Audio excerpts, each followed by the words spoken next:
Sangha, Kumara Satsanga, Kawahrina, Kawaniriya,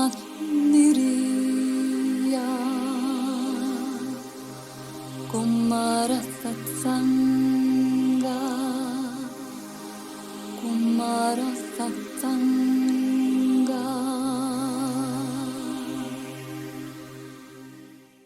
यह है सनत कुमारा।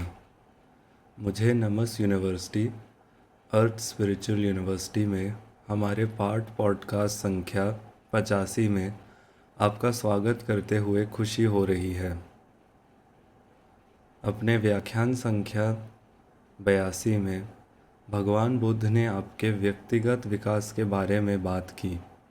उन्होंने समझाया कि आपको अपनी आत्मा द्वारा पूरी तरह से निर्देशित होने और 12 स्ट्रैंड सन डायमंड डीएनए द्वारा उपहार में दिए गए अपने कौशल में महारत हासिल करने का प्रयास करना होगा।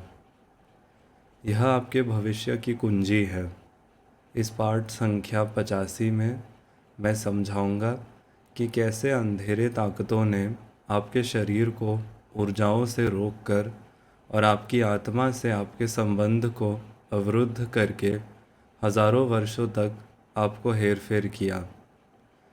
मैं समझाऊंगा कि आप 12 स्ट्रैंड सन डायमंड डीएनए का उपयोग कैसे कर सकते हैं ताकि आप खुद को डर से मुक्ति कर सकें और अपने प्राकृतिक ऊर्जा संतुलन को पुनः प्राप्त कर सकें। ऊर्जा जल की धारा की तरह है। जलधारा आपके शरीर में बिल्कुल ऊर्जा की तरह बहती है।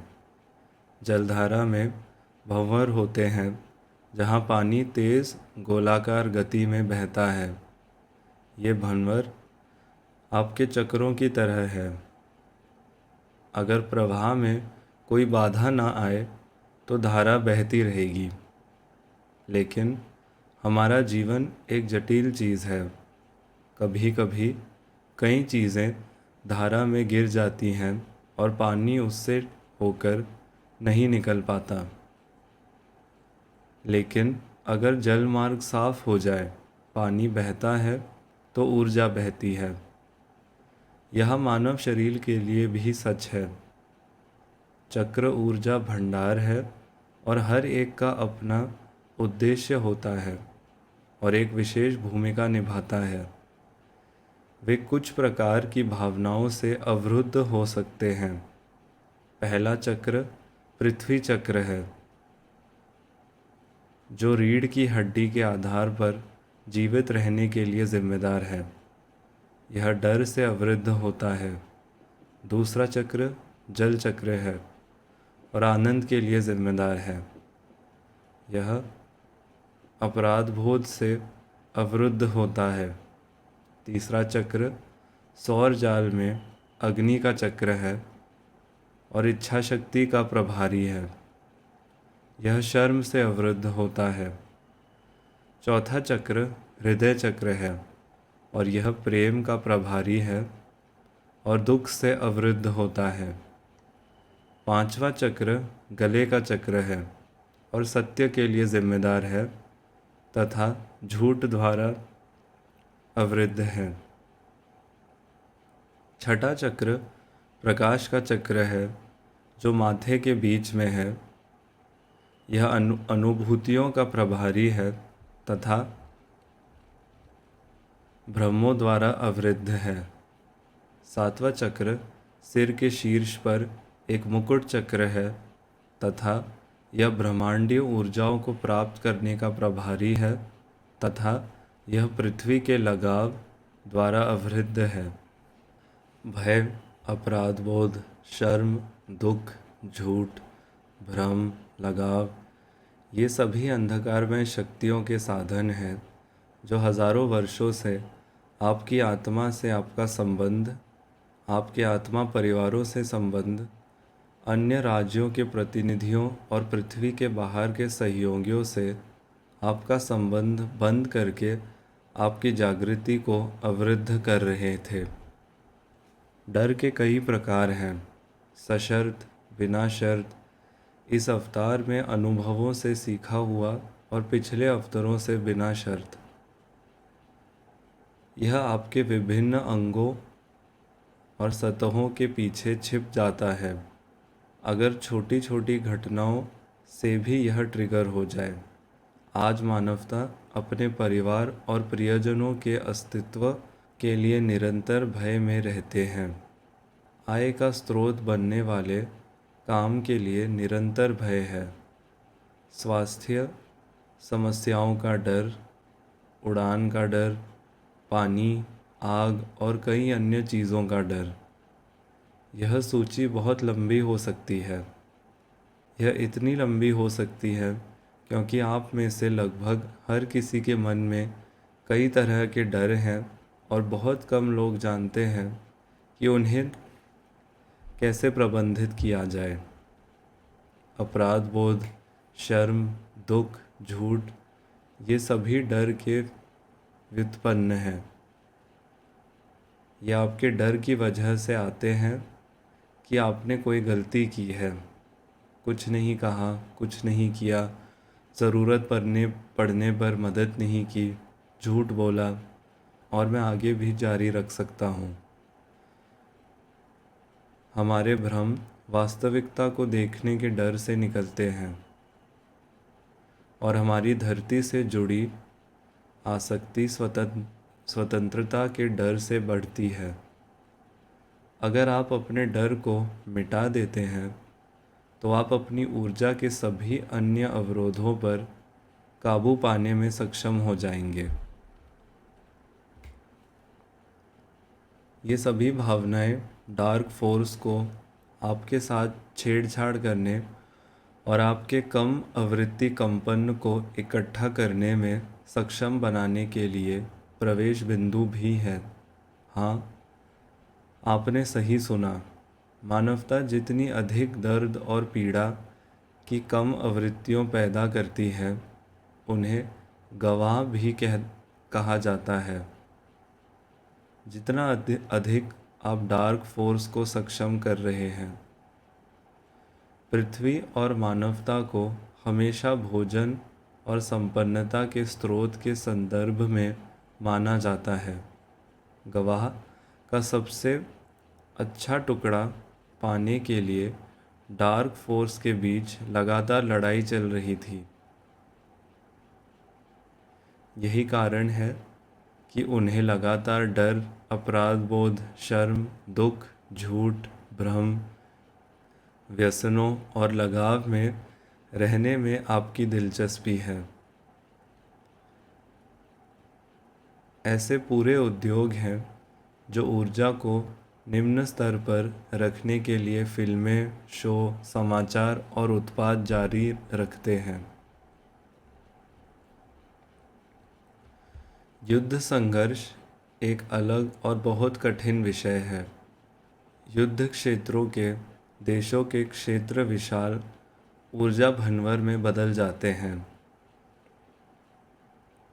दर्द, भय, घृणा, शोक जैसी सभी नकारात्मक भावनाएं वहाँ सैकड़ों और हजारों गुना बढ़ जाती है। सभी युद्ध संघर्षों का मुख्य उद्देश्य, चाहे उनके पीछे कोई भी संदेश क्यों न हो, वित्तीय लालच और मुनाफे की इच्छा, सत्ता का पूर्ण वितरण, दसियों सालों के लिए लोगों का अलगाव है। ये क्षेत्र हमारे अमाया के खुले घाव हैं। सक्रिय युद्ध संघर्षों से हर कोई पीड़ित है। हमारी धरती मलबे, इस्तेमाल किए गए गोले और बिना विस्फोट वाले हथियारों से ढकी हुई है। पौधे और जानवर घायल और विकृत हैं। यह दूसरे राज्यों के सभी प्राणियों को बहुत प्रभावित करता है। इन जगहों को फिर से जीवंत करने में कितना समय लगेगा? भीषण युद्धों के स्थानों पर कितनी आत्माएं अधर में लटकी हुई हैं। हमारा उद्देश्य उन जगहों, हमारे अमाया के घावों को जितना संभव हो उतना प्रकाश देना है। यह तभी संभव है जब आपकी ऊर्जाएं प्रकाश की सेवा करें और अंधेरे बलों को पोषण न दें। आप में से कई लोग जो इस पाठ को सुन रहे हैं, वे अपने प्रत्यक्ष अनुभव से जानते हैं कि मैं किस बारे में बात कर रहा हूँ। विक्टोरिया का अनुभव। विक्टोरिया, आप यूक्रेन में रहती हैं, जहाँ युद्ध संघर्ष लगातार तीसरे साल जारी है। कृपया इस कठिन माहौल में अपने लाइट लेवल को बनाए रखने के अपने ज्ञान और अनुभव को साझा करें।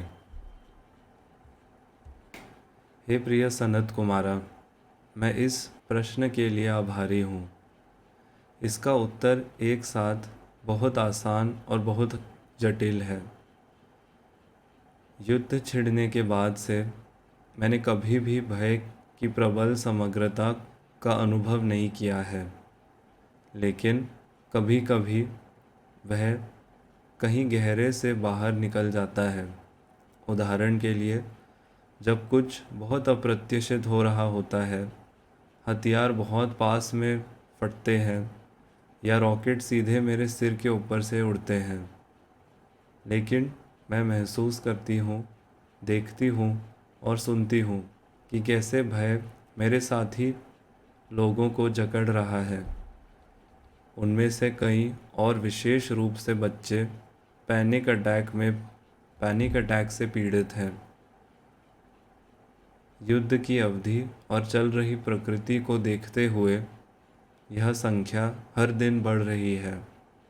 भय, घृणा और निरंतर तनाव का जनरेटर है।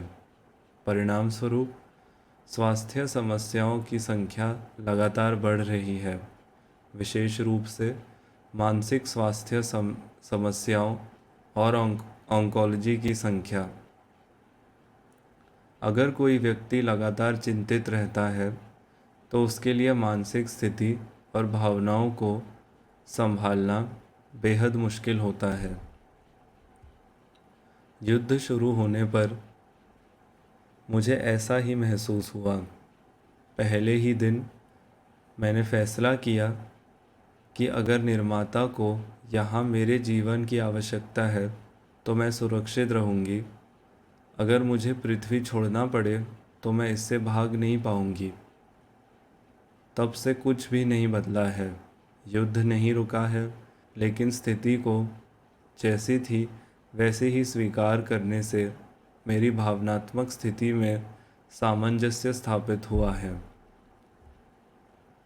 मैं तुम्हें नमन करता हूँ मेरी प्यारी विक्टोरिया।